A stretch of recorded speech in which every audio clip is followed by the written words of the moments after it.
Javier Becerra, Chairman of the Democratic Caucus. Pleased to be joined by our Vice Chairman from New York, Joe Crowley. We concluded another caucus meeting, and I think in the Democratic Caucus there is a sense that maybe now we'll see some movement. We'll be given a chance to do our job and given a chance to vote to put Americans back to work by letting our government reopen. And we hope as well that we'll avoid damaging severely our economy by not paying our past obligations, obligations that Democrats and Republicans alike voted for in previous budget votes. And so we hope that this is a sign, perhaps from yesterday's meeting where House Republicans met with the president, that House Republicans are prepared now to try to get our economy moving and our government doors open so that Americans, some more than 800,000 of them, can go back to work. We're interested in listening to Americans from all walks of life. Clearly, Wall Street was speaking yesterday, and I suspect a lot of our Republican colleagues were listening to Wall Street with its growing fear that, in fact, Republicans might actually let the government default on its past debts. But we're also hoping that each and every member of Congress will listen to Main Street, because there are a lot of folks on Main Street who are speaking very loudly as well. That small business on Main Street that no longer has the business it had before because so many workers are not able to work. I heard from a constituent of mine during a telephone town hall, his name was Michael, who worked for the housing department in Los Angeles, who said he's been unable to return to work since October 1st. I heard from someone who is a friend actually from Los Angeles. She just recently discovered that she's a victim of identity theft. This is a woman who's middle class, going about her life, and all of a sudden she finds out that someone has ripped off her identity and is taking full advantage of it financially. So she did what anyone else would do. She tried to contact the different government agencies to start the reporting process to get this cured so that she doesn't have to worry about her credit rating going down further and losing money from her bank account. Guess what? She can't get through those government agencies because of the government shutdown. And so right now there are folks who are taking advantage of identity theft out there in America because of this Republican shutdown of our government. We're hoping that we can get this country moving again, get the House back to work. We're hoping that we don't have to watch the stories of our veterans wondering if they'll get their services, of whether children will no longer be able to attend those Head Start programs, and whether our seniors will have to worry about having access to programs like Meals on Wheels. Maybe government will work. Maybe the Congress will show up. Maybe this time our House Republican colleagues will say it's time to put America back to work and for Congress to be given a chance to vote to reopen the doors of government and make sure that we don't default on our nation's past debts. So we're hopeful, and we're waiting to see how the conversation between the president and Senate Republicans goes. But we're hopeful that this is finally a day when we have some progress for the American people to report. With that, let me yield now to our Vice Chairman, Joe Crowley. Thank you, Javier. I, too, join Javier in recognizing or appreciating that maybe there are some Republicans who understand how catastrophic it would be for us to default on our nation's debt.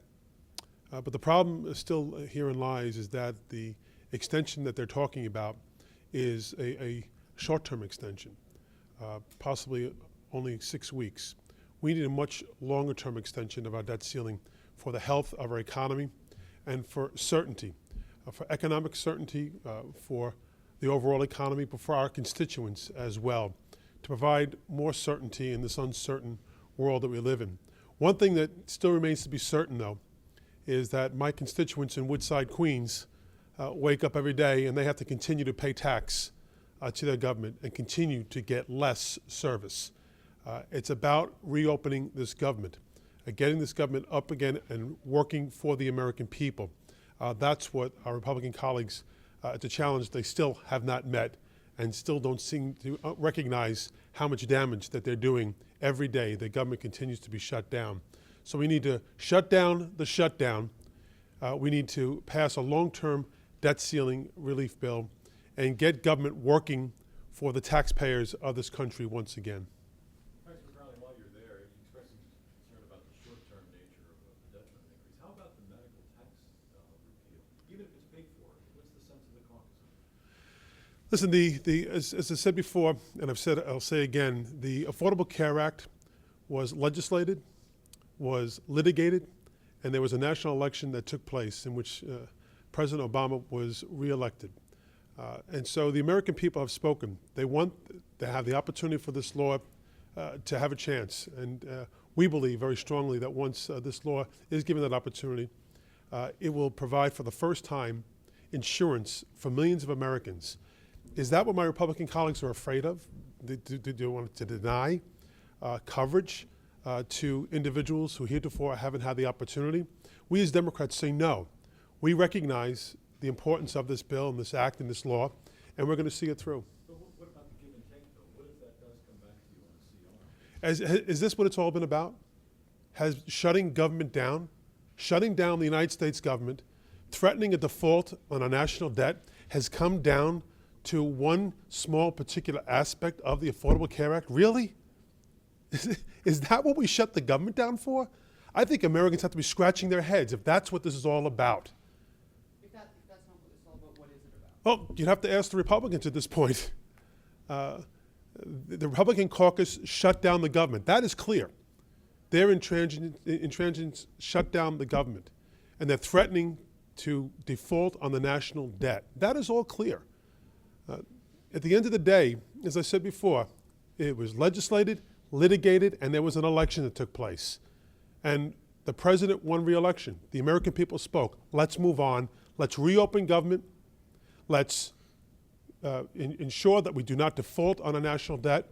And we'll have opportunity to amend and fix the Affordable Care Act if that's what's needed. Was there any concern expressed during today's caucus meeting about what could be given in a deal? Change CPI has come up a few times. Any concern, any informing leadership that there were some deal breakers that they were afraid of were on the horizon? Our focus has continued to be on reopening the doors to government so that Americans can go back to work, and make sure that we don't take this catastrophic fall of, for the first time for political reasons, stop paying our previous obligations and cause a lot of problems now going forward for the economy and for American people who rely on student loans or mortgages or auto loans to be able to live their lives. And so I think that's our main concern is let's not tinker with the American economy. Let's not toy with American workers' livelihood.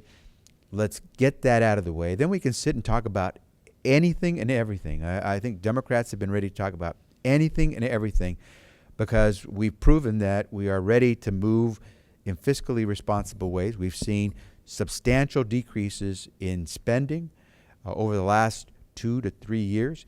We've continued to see a precipitous drop in the size of the deficit as a result of some of the actions of the president and some with the help of Congress. And so we just hope that what we can continue to do is see that progress, because those 7.5 million Americans who've now regained employment in these last 2.5 years, 3 years with the president, we want to have that number increase faster and increase dramatically, because we know there's still a lot of Americans who are suffering. So Democrats, I believe, are first and foremost focused on telling our Republican colleagues, as the president has told them, stop tinkering with the economy, stop playing with American workers' lives, reopen the government, get us past this issue of paying our past obligations, then let's sit down and talk seriously about all these other matters that are before us, fiscal or otherwise.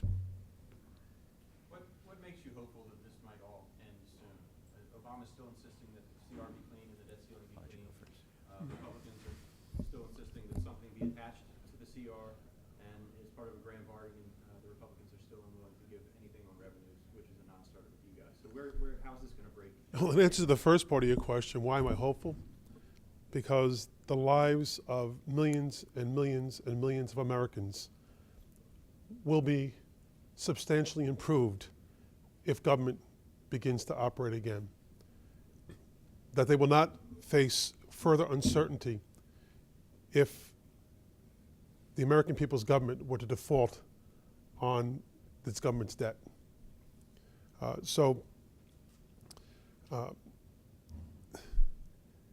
We have to get this done. We have to reopen government, and we have to pay our national debt. That's just a fact. We have to do it. The consequences of not allowing that to happen, particularly the latter, would be catastrophic, as we've said before. I do think that the American people have been patient, but I think it's beginning to wane.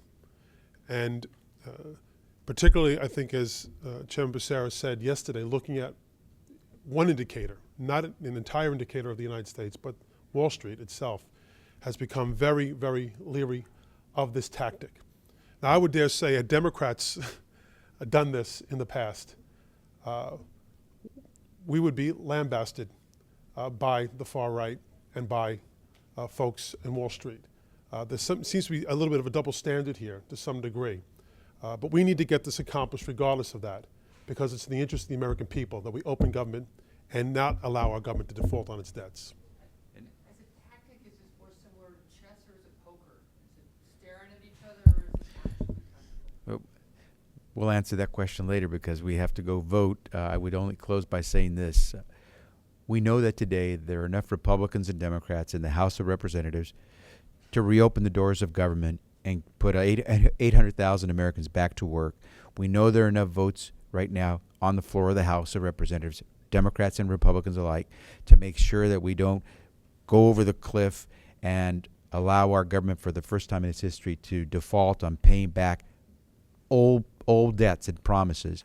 And so if we're optimistic, it's because we know the votes exist, and at some point, if it's not through sheer force of Republicans who want a vote, then perhaps through the sheer force of the American people talking to Republicans and Republican leadership that have resisted a clean vote on the House floor, we're going to get there. And we feel confident that ultimately the public will send a clear message to all of us in Washington, D.C.